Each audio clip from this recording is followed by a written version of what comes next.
Nous sommes tous dans la lagune que nous devons traverser pour atteindre l'autre bord.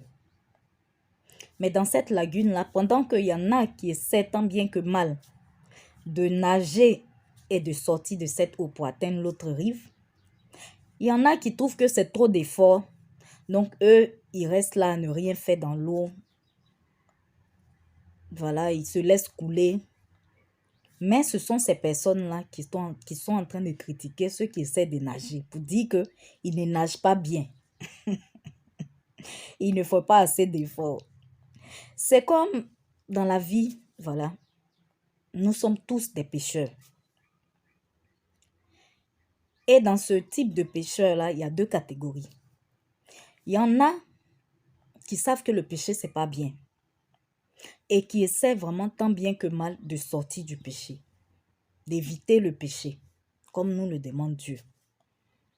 En même temps, il y a un autre groupe qui trouve que ne pas pécher là, vraiment, eux, ils peuvent pas. C'est trop compliqué. En fait, qui ne font aucun effort. Et donc, eux, ils sont en mode love story avec le péché. Ils pratiquent le péché. Ils vivent avec le péché. Ça ne les dérange pas. Mais ce sont eux qui critiquent ceux qui essaient, ceux qui font des efforts pour sortir du péché. Pour trouver que non, ce sont eux qui sont comme ça, ce sont eux qui sont comme ci. Ce sont eux qui vont leur parler d'une manière ou d'une autre. Qui vont même dire que Dieu leur a parlé. Je suis déjà... Dieu parle, c'est vrai.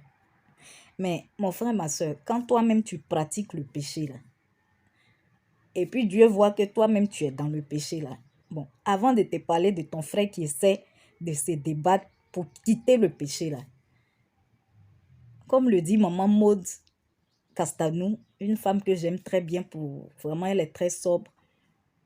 Dieu va d'abord te dire, toi-même là, il faut te repentir.